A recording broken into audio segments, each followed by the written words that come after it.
આજે આપણે બટાકા અને કાંદાના ભજીયા બનાવીશું। બટાકાને ધોઈને છીણી લીધું છે અને પછી ભજીયા પ્રમાણે તેને તૈયાર કરી દીધું છે, એટલે કે બટાકાની સ્લાઈસ પાડી દીધી છે।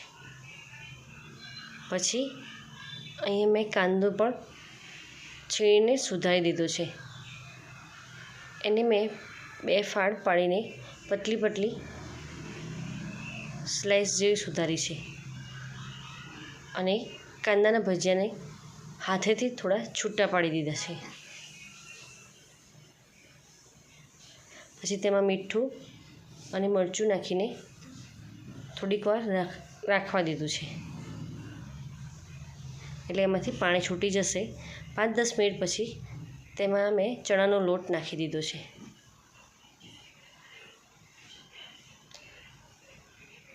આ તમે કાંદાના કોરા ભજીયા પણ બનાવી શકો છો। આવી રીતે ખાવાની બહુ મજા આવે છે। બીજી બાજુ આપણે બટાકાના ભજીયા એટલે કે બટાકા પૂરીનો મસાલો કરીશું। તેમાં ચણાનો લોટ, મીઠું, મરચું, હળદર, અજમો પણ નાખી શકો છો અને મેં અહીંયા રવો નાખ્યો છે।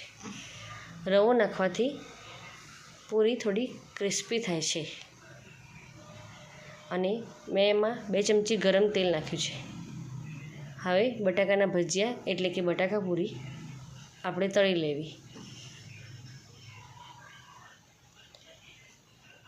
તમે એમાં ઈનો કે એવું નાખી શકો છો, પણ મેં અહીંયા નાખ્યું નથી। ખીરાને બરાબર તમે એક દિશાએ બરાબર હલાવો તો ખીરું સોફ્ટ થઈ જાય છે।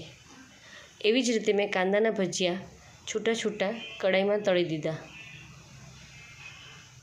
એટલે કે ધીમા તાપે રાખવા, એટલે કે કાંદાના ભજીયા એકદમ ક્રિસ્પી થાય। બપોરે ચા સાથે કાંદા અને બટાકાના ભજીયા સરસ લાગે છે। તમે જોઈ શકો છો કે બટાકાના અને કાંદાના ભજીયા કેટલા સરસ લાગે છે।